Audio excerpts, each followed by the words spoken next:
Mm.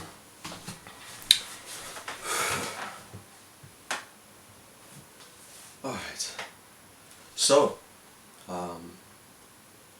where to start? I made my account on YouTube in 2006, at the tender age of 14, I would have been. So yeah, I guess you could say this is 20 years, which is about roughly two-thirds of my life, with YouTube as a part of it, really. On and off, whether work or not work, whether, you know, yeah, just, let me think, so, yeah, I remember,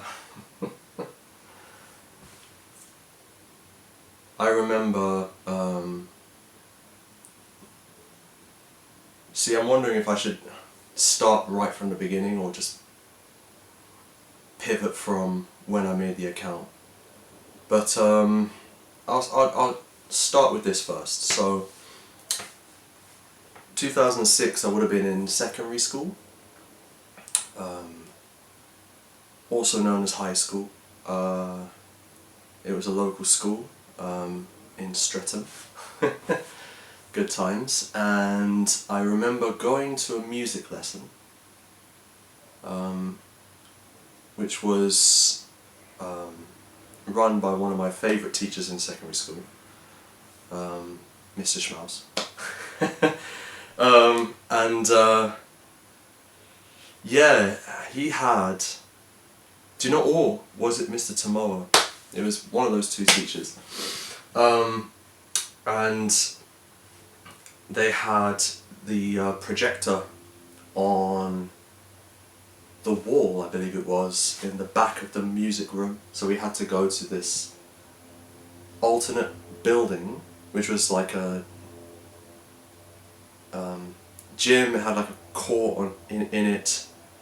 It looked, you know, it was a state school, so it had that blocky, like, what do they call it, 70s brutality, I think they call it brutality architecture.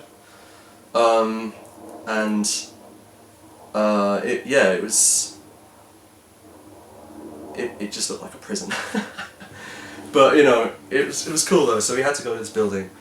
On the projection was this site called YouTube, and loaded on that site was a video of someone playing guitar or doing something on guitar, and it didn't really resonate with me. Like, it didn't really go, like, I didn't really care that much. I was just like, whatever, you know, it's pretty cool. And then I think maybe a couple months or maybe a year later, I decided to visit the site for myself, and immediately kind of fell in love with all of the with the featured page and all of the videos. There's all this, like, what, evolution of dance, you know, the guy that there was a fella that was really good at, like, body isolations, pop locking, and I think he was in, like, school, and it was just like a famous video of him doing a dance routine, all that stuff, you know, like clips of nature, clips of people doing, you know, it was very innocent times, good times. And I think maybe a little bit later I was like, I want to make my own account, and I have to say, like, when I made it, I had no idea or no, like, concept of where that would lead and what that would become down the line, but I made it with basically with the pure intention of just being a viewer and just consuming content, right? Just kind of, you know, and being able to like, subscribe, or comment, or whatever, and just, you know, favourites and stuff like that. And from there, I think, okay, so this, around the same time, I got really into barbershop, contestable barbershop music. There was quite a lot of, and this was before the BHS Society, Barbershop Harmony Society. This is before they took the videos down. I'm not mad. I'm not upset. But this was before they did like a complete wipe of all the videos, and people would upload the contestable videos and all the different stages, like finals, semi-finals, quarterfinals. And I just remember seeing, I think there was a couple of quartets that really stood out to me. Vocal Spectrum, OC Times, Wheelhouse, goodness, and there were a couple others, Stormfront, I'm missing somebody, Real Time, I think that's a quartet. So, like, quartets with crazy, like, high tenor vocal stuff going on. Those are the quartets that really grabbed my attention. And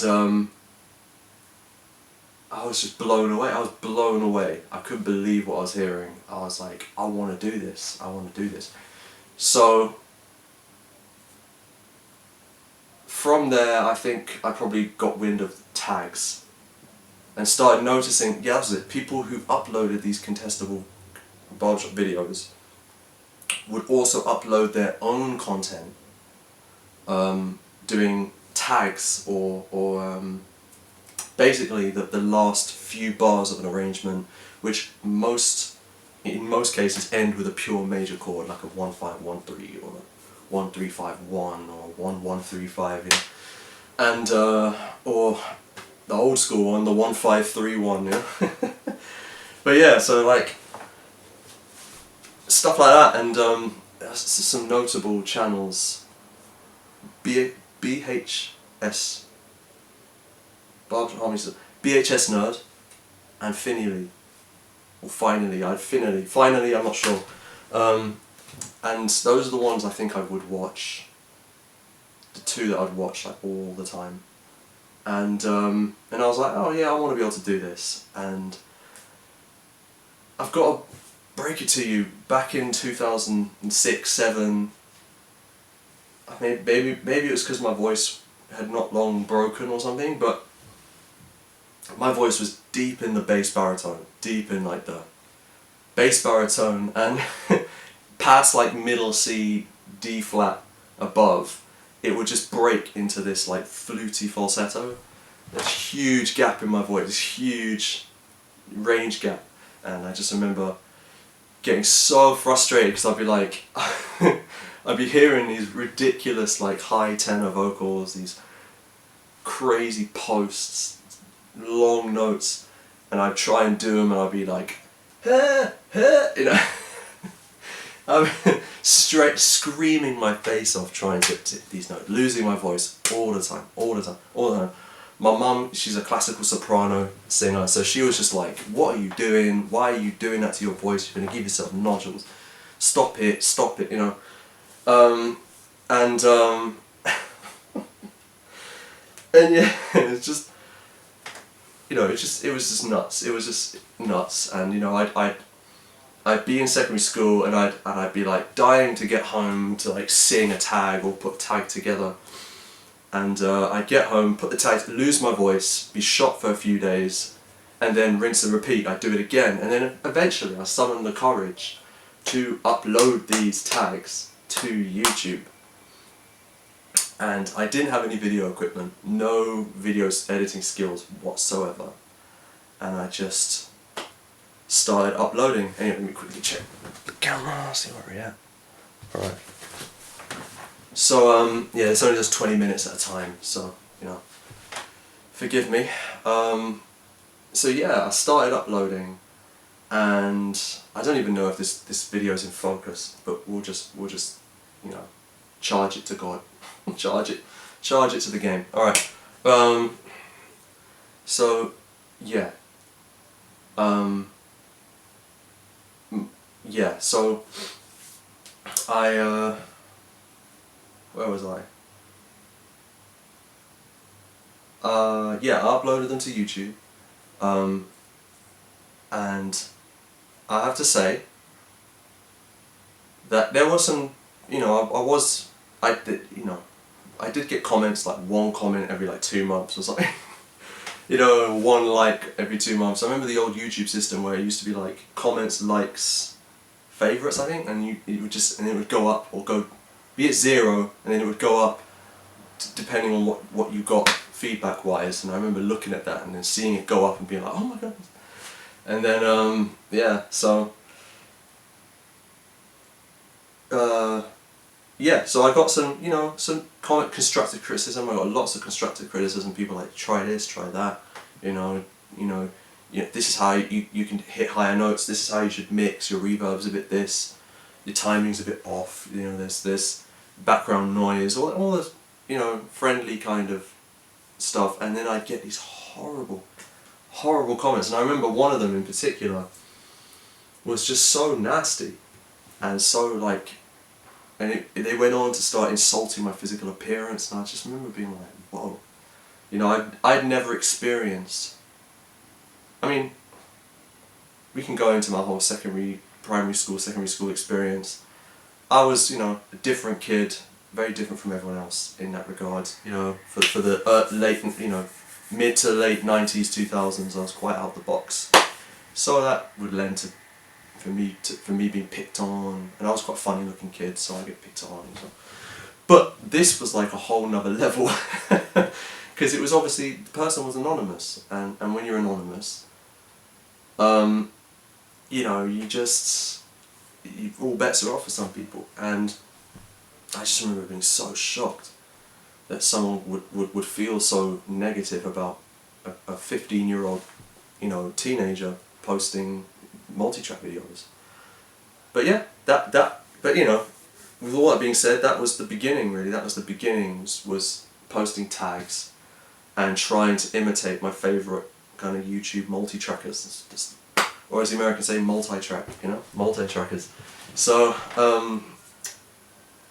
yeah. Alright, that's chapter 1. That's chapter 1. Fine. I'll use plugins.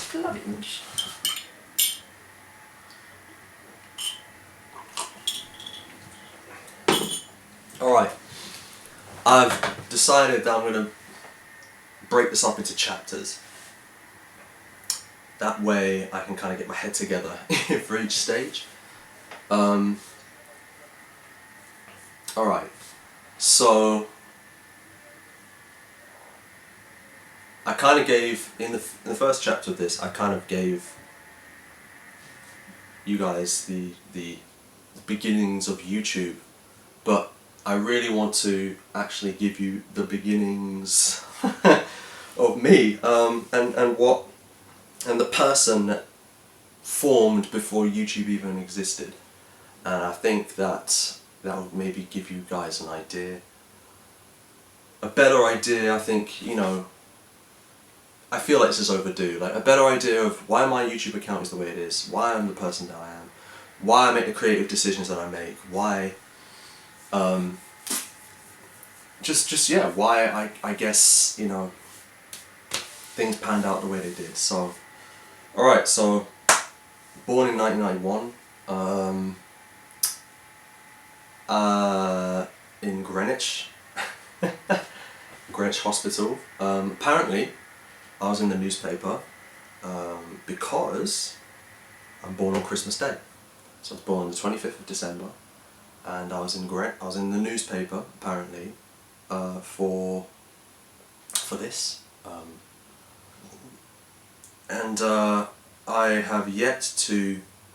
I do a bit of genealogy, you know, on the side as a hobby, and I've yet to find in the newspaper archives any record of this. So, but I will keep looking.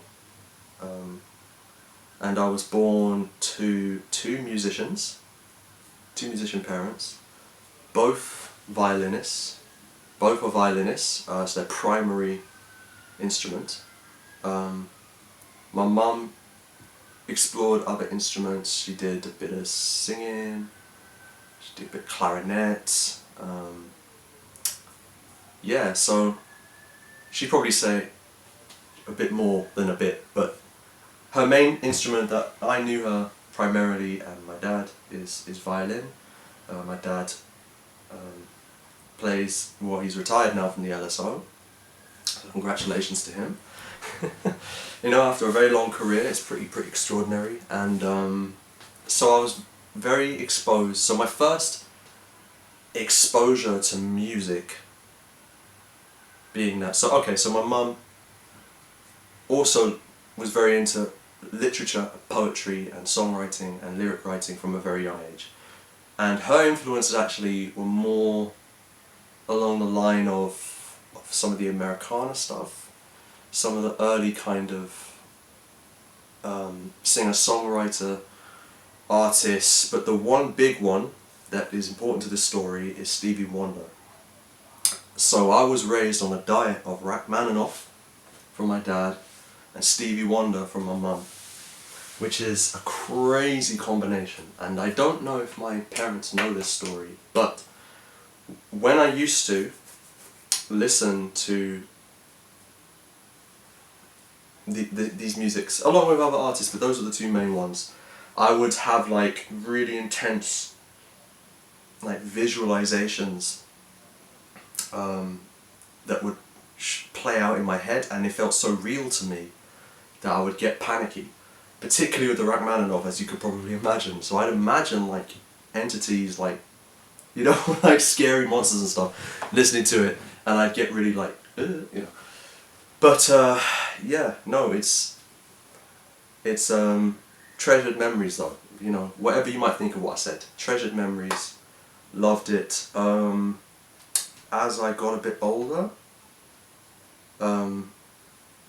I started primary school, as you do. Yeah, we'll skip the nursery part. There's nothing really significant about that. For me, maybe for my family, but not so much for me, I don't really remember. But primary school was where I realised very humbly and very intensely that I was different.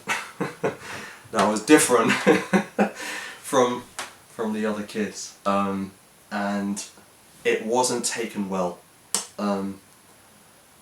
by the students or the teachers sometimes. And so basically the backstory is that when I was about 4 or 5 years old, I was having severe developmental difficulties with speech and social cues, which resulted in, and this is 1995, so this is right, I feel like the tail end of the kind of old world way of addressing special needs. So I was diagnosed with atypical autism, which is a diagnosis they give to children who are literally like 90% functional, 95% functional, but there's just this 10 to 5%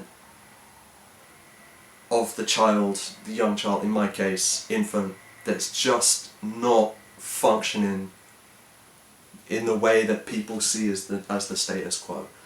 And that was enough for me to have an official clinical diagnosis, which became a point of contention for my primary school, because they were quite. It was a lovely primary school, but they were quite old school. They were quite traditional, and very small. It was like 30 people per class. It was quite Victorian in a lot of ways, and it was a bit of a time capsule. And I remember, well, I don't remember this, but basically, let me check the camera before I get. Oh, okay, we've got plenty of time. So basically, I remember. I just remember, you know, just being in school and just feeling quite out of place. But just going back to what I was saying before, my parents actually had to take the primary school to court to get them to accept me, because it was our local primary school, and my parents didn't want me to be in a special school. They wanted me to be in just a bog standard primary school. So they actually fought quite hard to get me in to that primary school, or even on a legal level. So there was a lot of investment and push, which sometimes makes you feel indebted, you know. But anyway, so there was that, and I got into school, but I very much felt like different. So I guess really to summarize that is, maybe I attribute some of my creativity and my out-the-box thinking to the way I approached getting along with people. So I had to think out the box in order to make things work and to be in harmony with my environment, and that requires creativity, quite disciplined, quite challenging creative thinking at quite a young age. This would then extend, I'm not going to go into all of my primary school, but this would then extend itself into secondary school. Now the secondary school I went to was quite different to my primary school. It was huge and I found the transition quite difficult and quite overwhelming, and emotionally and spiritually and physically and mentally I just regressed. The first few years I just regressed and found it really difficult to I don't know, just to connect with my environment, which resulted in me kind of just being a bit out of it. But by the later years, I figured it out. As you do. Again, creativity, willpower, strength of mind. I'm gonna figure this out. You know, I'm not gonna, you know, let this beat me, you know. And lo and behold, I ended up leaving secondary school with fantastic memories, positive memories, and not feeling rejected or dejected or like that it was just a horrible time and da da da da da. So you know, and yeah. So that's that. And then throughout, I think one of my biggest saving graces, actually, throughout secondary school, was the time in my life when I joined my first rock band. It was like the umbrella term would be rock band, but to branch out and to be more specific, I'd say nu metal, post-hardcore, punk. Yeah, those three I think were the three main influences, and that I have to credit to. There was a music teacher or music staff member who he was a one-on-one teacher, but he also kind of did the background logistics for the music department, and he was called Mr. Daly, and he was giving me drum lessons. I was a drummer at the time, and my friend at the time was playing keyboards, and this is a friend I went to primary school with, so there was already a connection there, and we both would get up, I don't know, 6:45 in the morning and go to secondary school before the school opened up, and we would just jam drums and keyboard for, I don't know, maybe half an hour, and then go to registration and then start the school day. And I think that was like every Thursday or something like that, and I used to live for those sessions because they just made the whole experience of school so much better. But I say this because Mr. Daly was also giving another guy, guitar lessons. He was a bit of a multi-instrumentalist. And he was 4 years our senior, and he brought him into the room with me and my friend, keyboarder, and we just immediately hit it off. Boom, started jamming, started writing songs, started doing stuff. Boom. He knew that the guy who was 4 years our senior, he knew a friend from his year, because they were in year 11, me and my mate were in year 7, yeah, something like that. He knew a friend of his year, bass player, boom, 4-piece band, drums, bass, guitar, keyboards, 2 vocalists. And that was my first ensemble experience. That was my first time really being like, I want to be a musician when I grow up. I want to, you know, this is the thing that I want to spend the rest of my life doing. And yeah, that, and it was also a huge saving grace for my school career, so to speak, because instead of just being the weird kid that, you know, and that's it, it was like, oh, he's a bit weird, but he's a drummer, he's in a band, 2 of the members of this band are like older than him, and so, you know, if you hang out with people older than you, you're immediately, you know, cooler in a sense, because it's like, oh, you know, you're exposed to things that are more mature, you know, Sam must be a really mature person to be able to even connect with. And I probably was. I was quite a mature-minded person in certain aspects. Probably to compensate for other things that I was probably behind on. So the things that I was strong at, I kind of hypertrophied. I was overly good at, you know, to compensate. And yeah, that lasted a couple years. And then my mum had the bright idea, because she was always looking out for opportunities for me to shine and develop myself. Because again, and I still struggle with this, I find that I'm very kind of, not airheaded, but just a bit kind of closed in and a bit, you know, shut off from the world a little bit. And so my mum has always been really instrumental in bridging the gap between me and the world. And so she got wind of this rock academy, that's what it was.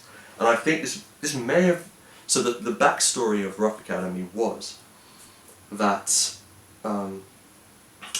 it was run by a woman called Amanda, and she had a daughter, and she was seeing that her daughter was getting involved in, you know, teenagers, you get involved in certain social groups, environments, drugs, alcohol. I don't know what the full story was, I'm just guessing, but I think she got involved in some social circles and she was worried, and she was like, look, if only, and I think she thought like maybe bigger, and was like, if only there was something I could give to my daughter or my family that could, you know, connect with the things that she's interested in, but also maybe pull her away from some of the things that I'm not so keen. And I think she extended that to this thing where, okay, well, let's get 4 or 5 like professional musicians that the kids will love. Let me check the camera. Alright. And have them come in and shoot her like 4 or 5 different bands, and then at the end they'll perform to a set of judges or the audience, and the winner will have this and this reward and this. And I was paired with 3 other people, a guitar player, bass player, singer, and yeah, so we won.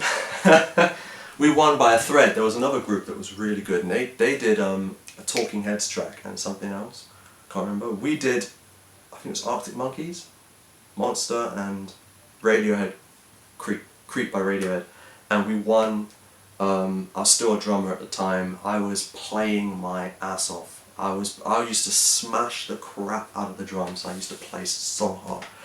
I used to get such a thrill from doing it. Yeah, and we won, and I can't remember what the reward was. I can't remember what it was, but that carried on. We actually built quite a cult following.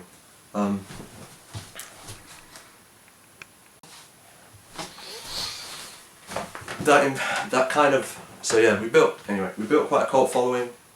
That kind of resulted in a couple of gigs, memorable gigs, and one of them being in my local area. It was called the Nettlefold Hall, and it no longer exists anymore. It's become a cinema. And basically, like, between the four of us, we must have spread the word of that gig to literally the four corners of the earth, because it was packed. And I remember being on stage, playing these songs, and seeing the audience like just fall over the stage. And I was just like, wow, like I just couldn't believe it. I couldn't believe it. I couldn't believe that little old me, little old autistic me, was now part of this movement, this thing where people are literally falling over the stage, you know, to our music. And I think that put a fire in me. That was just, yeah, it was crazy. I've never experienced anything like it. We really thought, we really thought we were going to make it. And I thought, it's so sad we split up. But we were four very different people from very, very different, like, kind of interests and directions that we wanted to go in.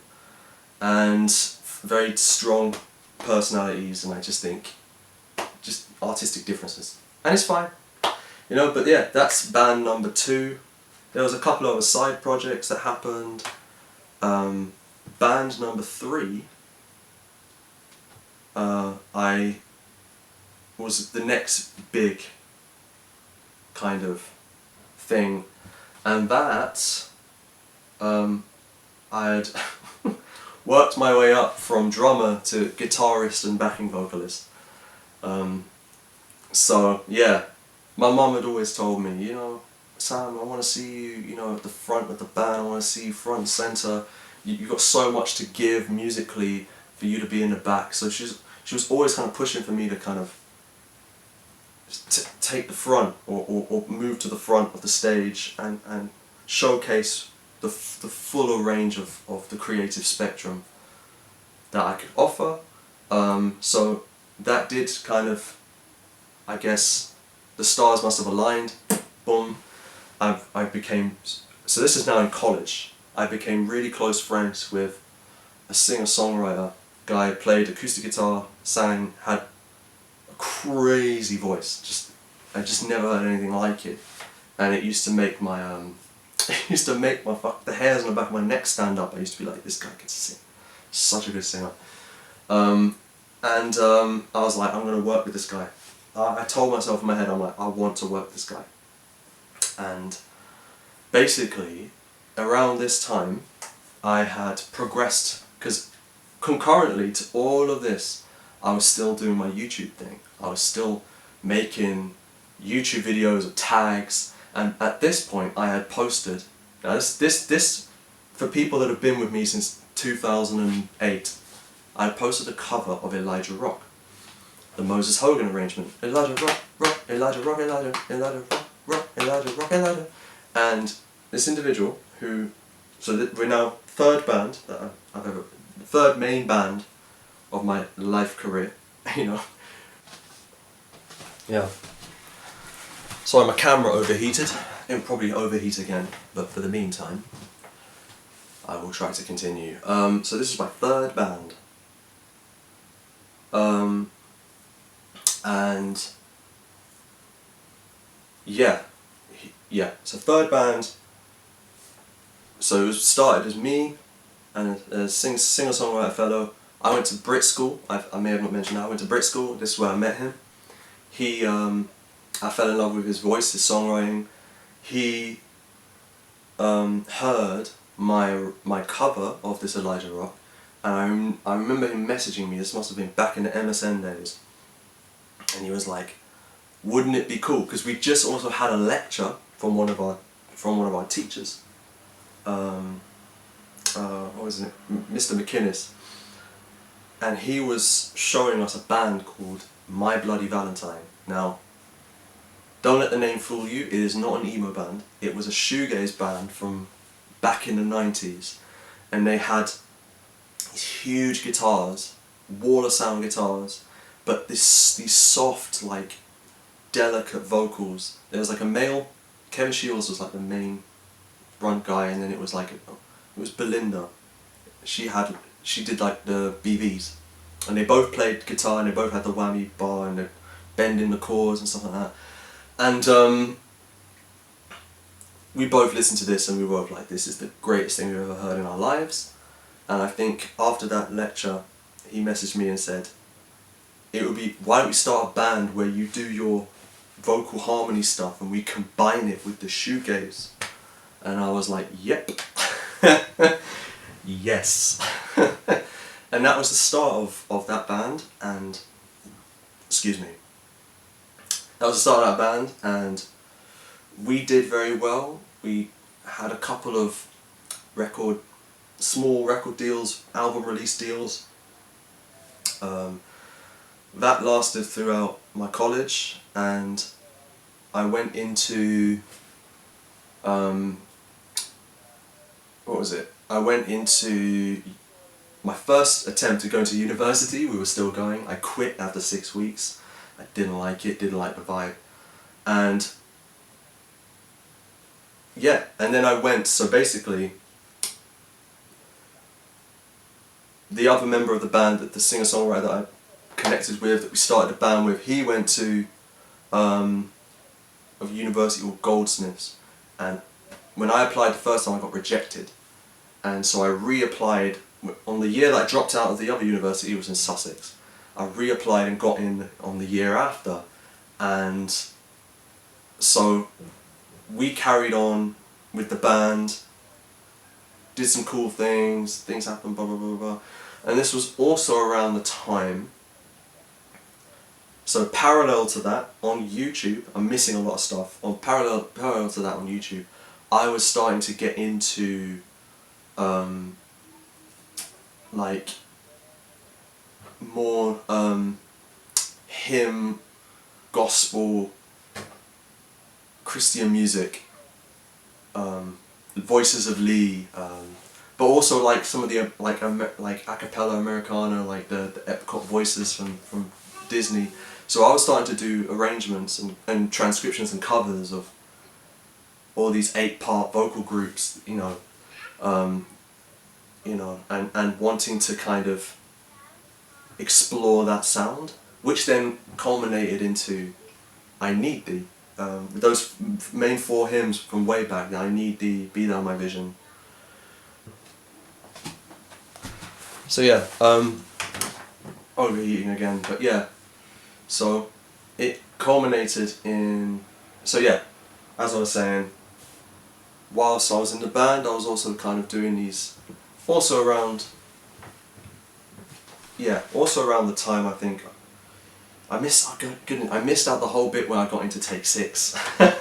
I missed that whole bit out. That's a story in of itself, because when I was back in secondary school, I was doing work experience, and I could only get 1 week at Maida Vale. So the other week I spent at school, and one of the teachers showed me Hark the Herald Angels Sing by Take 6, for whatever reason. And it kind of stayed in the back in my subconscious for years, and then I got into it and looked it up online and found out about them. So, but yeah, so that kind of fueled into the sounds that culminated in those hymns as well. A huge Take 6 influence. Goodness, I even forgot about my first exposure to Eric Whitacre. Yeah, that too. So my 3 main influences were like, Contestable Barbershop, Take 6 and Eric Whitacre. So those 3 influences were now starting to kind of shape my own sound, and that sound kind of culminated in 4 really strong hymn arrangements that kind of changed the course of my life in ways I never expected, because in my mind it was really an exercise in reproduction. I wanted to emulate the sound of a lot of these a cappella groups, choruses that I had fallen in love with around that time. And as the 3rd band project kind of started to come to a close, the videos went viral they were posted on a site called Godvine, and from there, it kind of, I think I left a comment. I said, "Oh, thank you so much for sharing," and I got like 2,000 friend requests on Facebook immediately, because it was a Facebook comment section, and I just was like, what's going on? And yeah, like I said, it changed the course of my life. This part of the story is where things get very hazy for me, because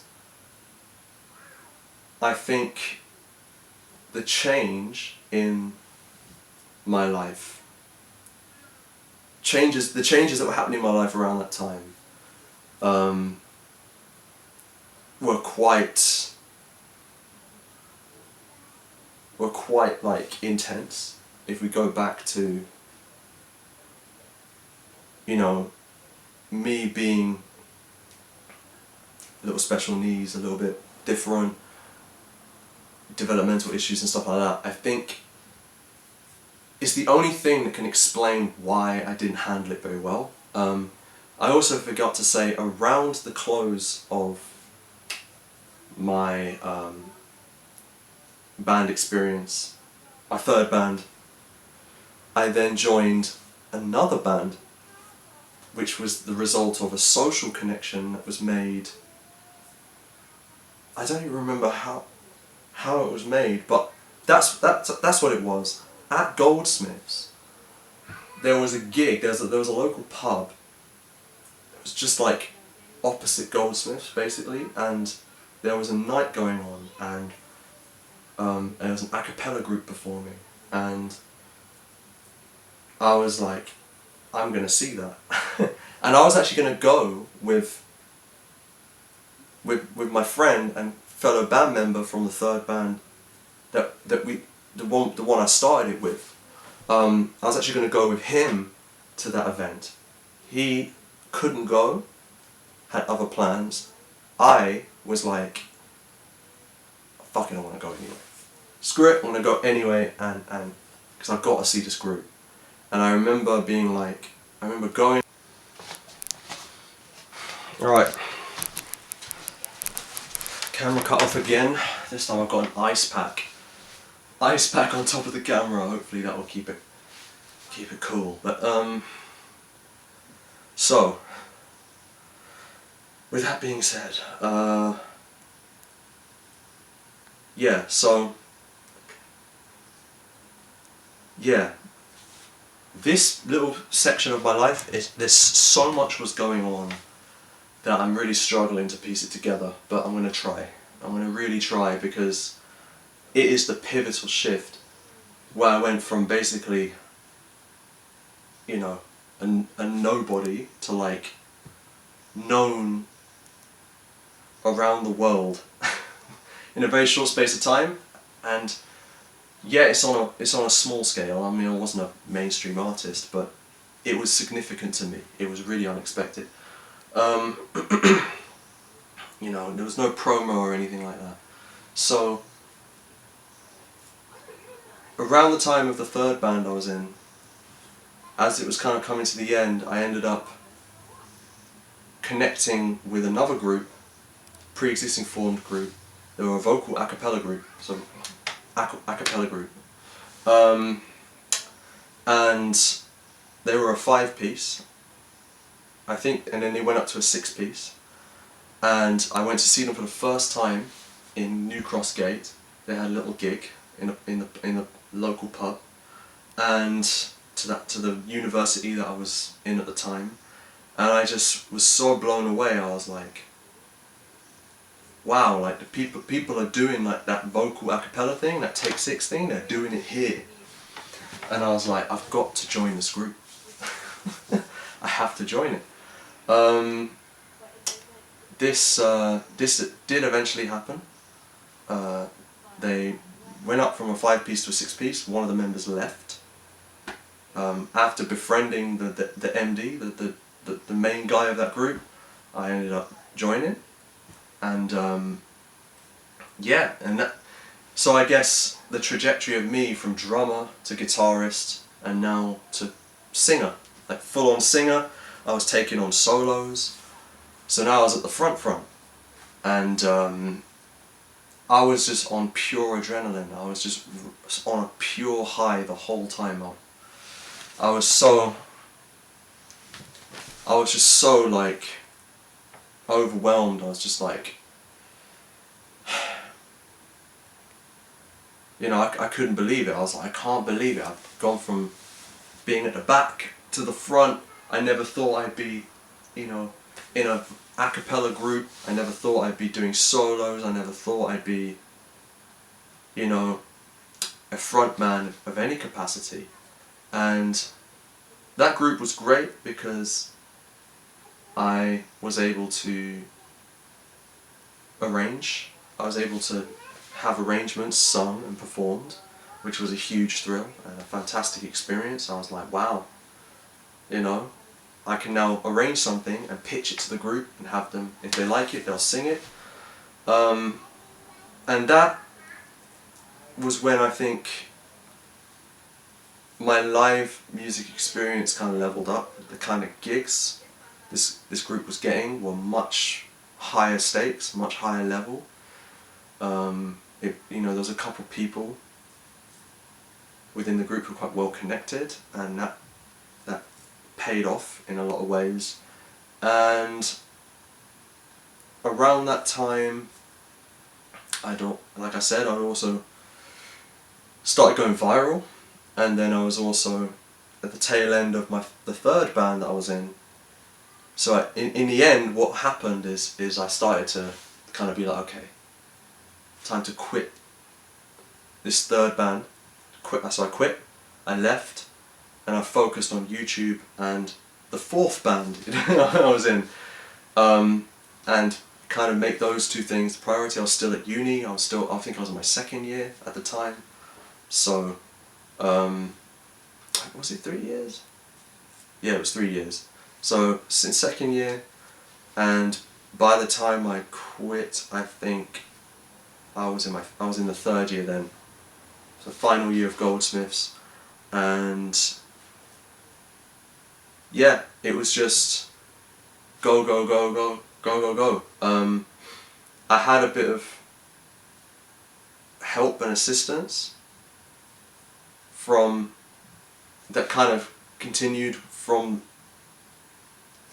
the previous band project into my solo stuff, which was amazing, and that's why I was able to release the hymns and also one other album, which was Christmas themed, with a label, which was awesome. And yeah, I mean, that kind of, I was kind of running all those engines until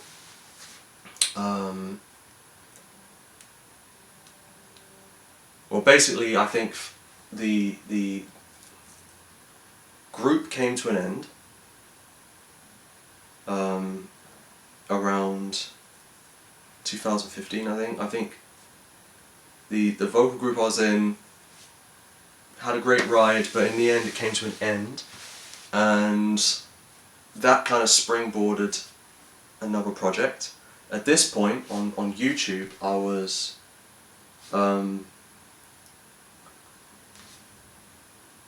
kind of, I don't know, I think I was semi-serious about it, semi-serious. Like the hymns were really like an encouragement. I was like, okay, I can make, you know, and then that's when I started getting some decent monetization from it as well, and I was like, okay, so this could actually, like, you know, be career worthy. And the vocal group, the fourth band, basically came to an end. I had some assistants, some managerial assistants, that also came to an end as well. I think 2016. That's a whole other story. I'm not going to get into that, but it was not pleasant. and resulted in a really nasty back and forth. So, right. So, where was I? So, yeah. So, a series of events happened that led to me basically, basically led to the end of my fourth project, the vocal group, and then the managerial assistance that I had with my YouTube stuff, and excuse me, this kind of put another fire in my belly, because around that time, so this is 2015, I released Circle of Life. Again, the reception blew my mind. I didn't pay for any promotion, I didn't send it to any online newspapers, I didn't do any of that. It just took off, went crazy. And so I was kind of fueled maybe by the confidence of, okay, I could ride this out probably for myself, I could afford to walk away from certain things. I had the confidence at the time to really do that, and to just kind of do it for myself, do it on my own. So in the end, things didn't work out, and I was left basically on my own to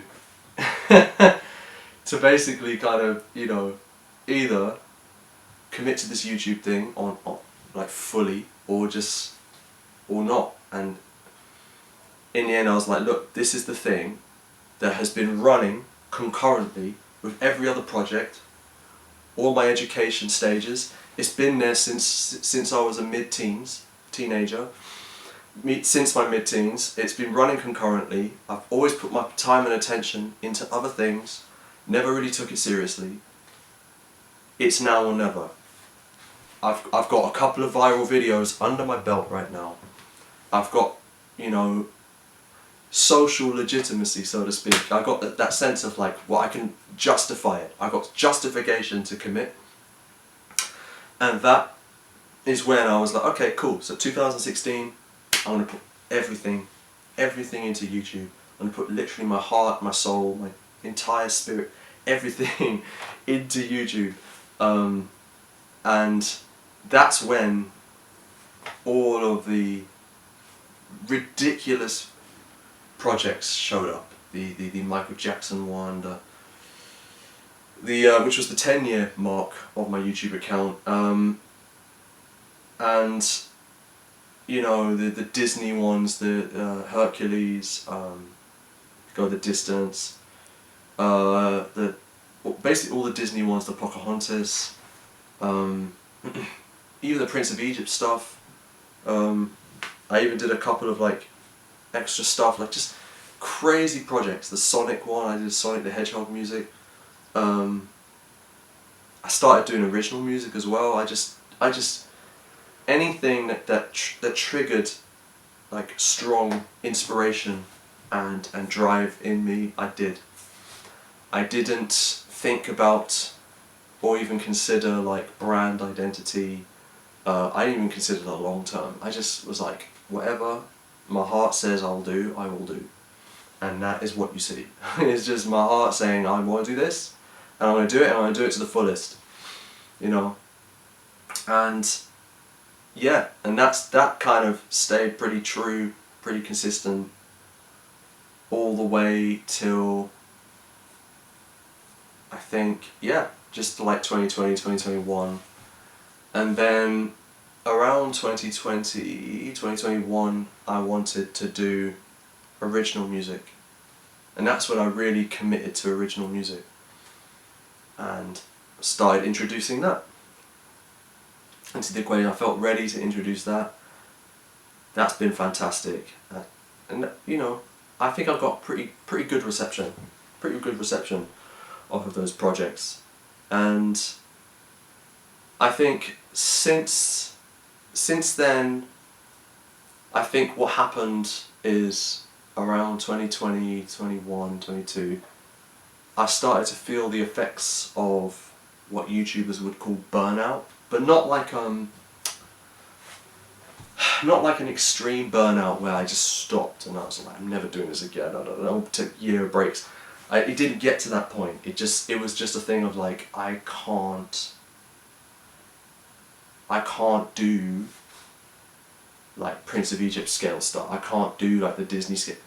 It just as a switch flicked in my head and I was like, I think this was also combined with some changes in YouTube. I felt like YouTube wasn't really...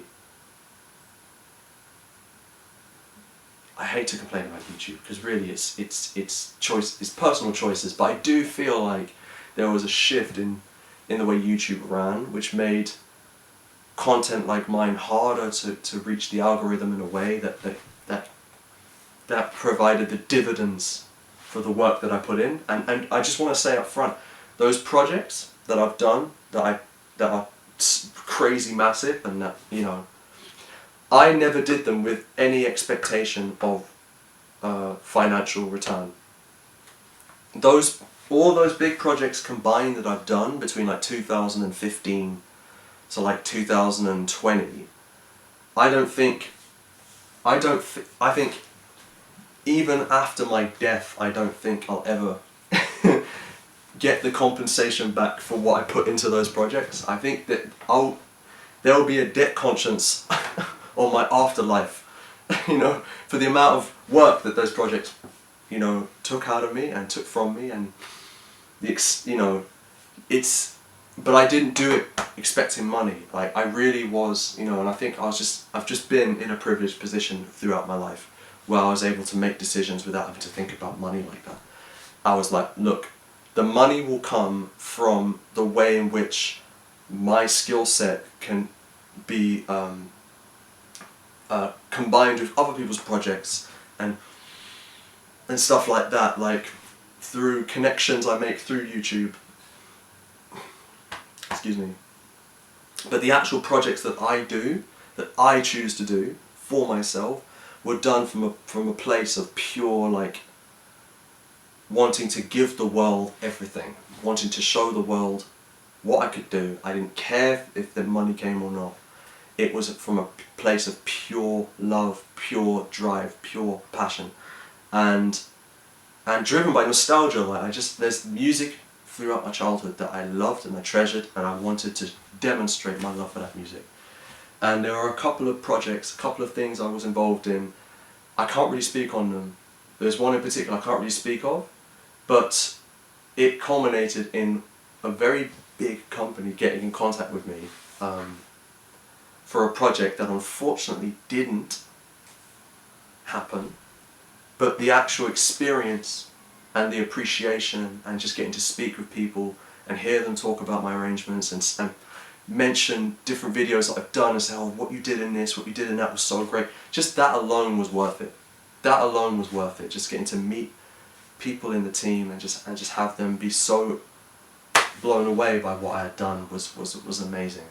And you know, it is what it is. Like, you know, these things, you know, play out the way they play out. But so yeah, and so basically time goes by, and I think in the end I had to kind of realise to myself that those scale projects just weren't sustainable. They weren't being rewarded as well on YouTube as much. I felt like I think for me, the moment I realised there was something a bit funny with YouTube was when I released Deliver Us from Prince of Egypt. I remember I was at my uncle's house with my parents, and I think I released it then, and I remember like refreshing it and seeing the views. The views like went up 60,000 in like an hour, and I remember being like, oh, this is gonna go crazy. And I remember it got to about 160,000, and then it just flatlined. And I just remember being like, that didn't happen with Circle of Life. Circle of Life had the same accelerated growth, and went up way higher before it started to slow down. And I remember it just kind of stopped at 160,000. And I remember and then it would slowly climb, it would slowly climb, and I think it slowly climbed to about 260 over the course of a week or 2 weeks, and then went even slower. Now it's past 1 million, so thank goodness. But I really felt like, I just remember, in the back of my head, I remember being like, okay, something's changed. There's a cap being placed on this. And I think that kind of became a thing of like, over time of like, because I did some follow-up projects through Heaven's Eyes, and I did The Plagues. Funny story, I released The Plagues much later than I would have wanted to, because I was afraid, I didn't want to release The Plagues during the lockdowns.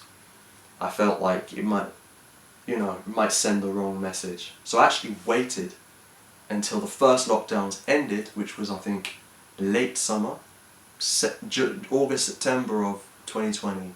I dropped it then. And at that time, we had no idea we were about to do a second lockdown. I thought, okay, we're done now, it's cool, put it out. Of course, the second one comes, and... Alright. So, typical hot summer day, camera stuff, so yeah. Where was I?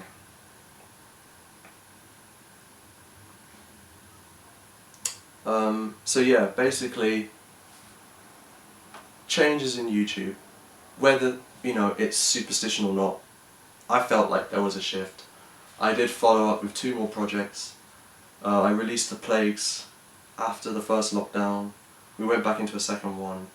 And I think, for me, I think basically I just couldn't sustain the bigger stuff. So I started to kind of, I scaled down a bit and explored other kind of challenges.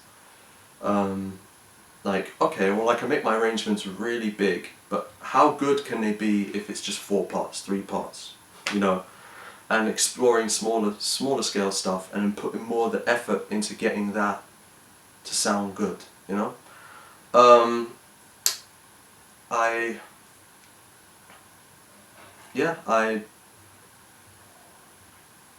that's kind of where it's been really for me. I think recently, these things, they come and go. My YouTube account, my YouTube account has always been something I had where I would try stuff and experiment. Like, there's a lot of projects that used to be on my YouTube account which are not anymore, which I kind of regret removing. But I remember I'd try singing, Icelandic, well, there's a couple Icelandic tunes I tried. I remember trying to do Bulgarian music. I remember trying to do I even tried to sing some of the tunes from the Vocabularies album, Bobby McFerrin. I would just throw myself into anything, and I think what my YouTube account will return to and become now is a place where I can just try anything. Artistic freedom, complete freedom. I understand that I went viral, I understand that my predominant audience came from those viral videos, but I'm okay with the fact that they may fall away and remember me, or remember those videos if they still do, for what they are and for the phases of me at that time. Fine, but for now, I think my account is going to move more towards, or kind of return back to what the purpose was supposed to be all those years back, which was self-expression. The purest expression of myself, because I believe, for me, that's where my artistry lies, that's where I lie, that's where the honesty of myself lies. That's what it was, that's the purpose of it, because in life we have to make adaptations and compromises to self-expression, and that's just the way it is, and I'm fine with that, but I also believe that there should be space made to remove those compromises and those adaptations, and just show the true person in their creative element. And I want my YouTube Not saying that I haven't been showing my true creative element on YouTube, but I do feel like with most YouTubers that have a viral sensation or get some positive feedback in the algorithm, you work to it. You begin to work to that, or you begin to kind of form an identity or a way of being that off of the back of that, because well, that those things were successful, so I should probably okay, but that was never the true intent of my YouTube channel. I think we also have to address the elephant in the room, that I never intended to be a Christian musician or be seen as a Christian musician. I have always been just an artist, artist. And for me, that has always been, I will, whatever intrigues me, whatever interests me, whatever I'm passionate about, I will explore, and I will explore to the highest obsessive level. And I just got really obsessed with gospel music. I got really obsessed with Christian music. Don't ask me why. I was never raised in the church. My parents did have some church upbringing, but they renounced that and became agnostic. So I was basically raised agnostic slash at times atheistic, you know, and my interest in music was more from a place of like oh, I'm different, I'm high functioning autistic, you know, I like stuff that people, I gravitate to things that people don't care about or people not interested in. I have interesting hobbies that are unusual to the average British male, whatever that means. So for me it was always just like extended interests that I enjoyed, that none of my social groups gave one crap about. And I'm not mad at them. The stuff that I was interested in was so far off the beaten path, off of the path of where they were going as people and what they were interested in, that I never expected them to like it. I never expected, you know, my social groups in secondary school to like contestable barbershop music from the USA. I never expected them to enjoy it. I never expected people in secondary school or even Brit school to enjoy Take Six. I just love Take Six. I would always try and like impose jazz harmony on people, and they would be like, you know, what is this? We don't like it, you know. And I was like, fine, you know. My dad kind of gave me some very humble, sobering wisdom, which is the people that you're working with, there's a place they want to get to, and what you're interested in does not align with where they want to go to. So you need to find people that align with where you want to go, and you know, don't be upset if people don't take interest in what you're doing. It's where it doesn't align with what their end goal is. However, you can find people that will have an end goal similar to yours, and you should pursue them. Which of course, at the time, you know, I didn't have any idea who those people were going to be until much later on, as you know. So it's one of them. It's just one of those things, you know. But just going back to my YouTube, my mind's scatterbraining, but it's returning back now to a place where I just express me for me, and anything that comes to mind, any ideas, put them out there and see how it lands, really. And I'm okay with that. And I think that is a celebration of 20 years.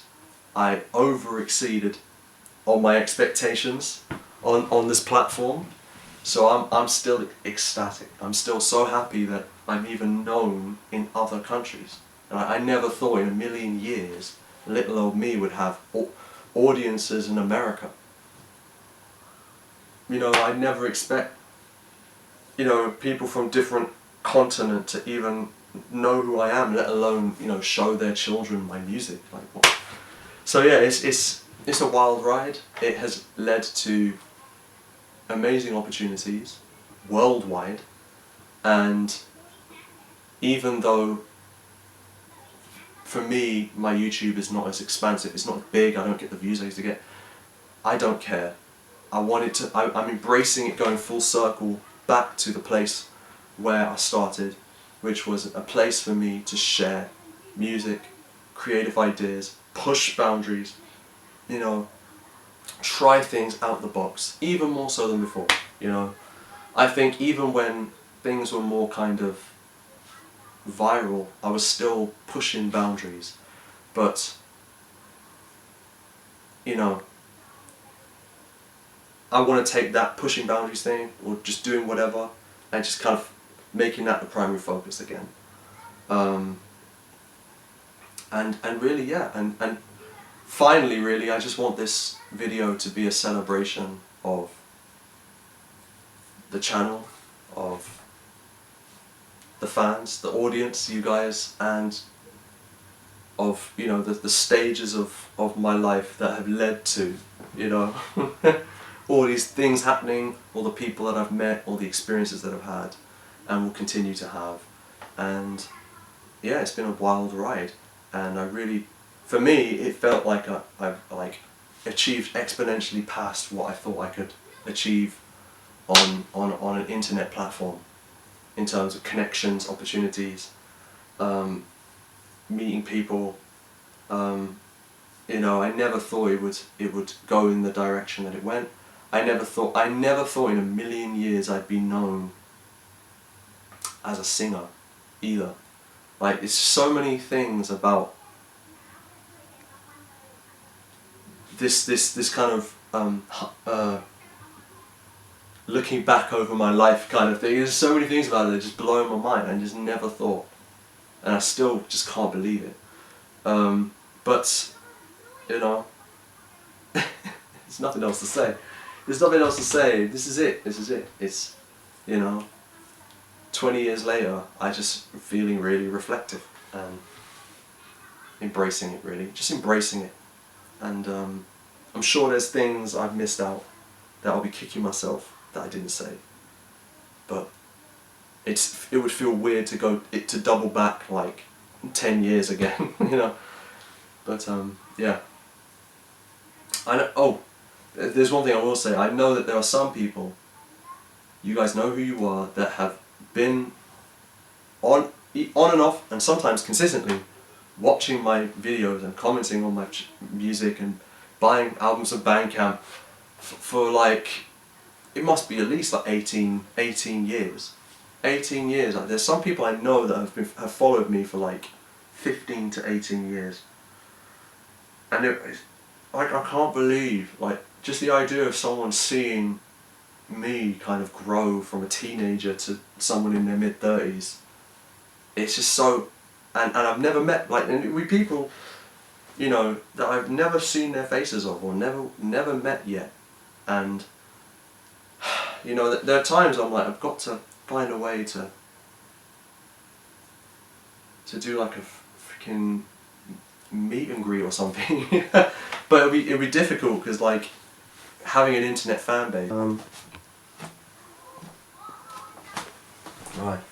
But yeah, as I was saying, you know, find a way to get everyone in the same room. I don't know, that'd be very difficult. But regardless, there's always the internet. I'm sure we could do like a Zoom or something. I don't know. I feel like I should organise something like that, you know. But you know, that's the thing. I'm so bad at stuff. I'm still so bad at stuff like this. Anyway,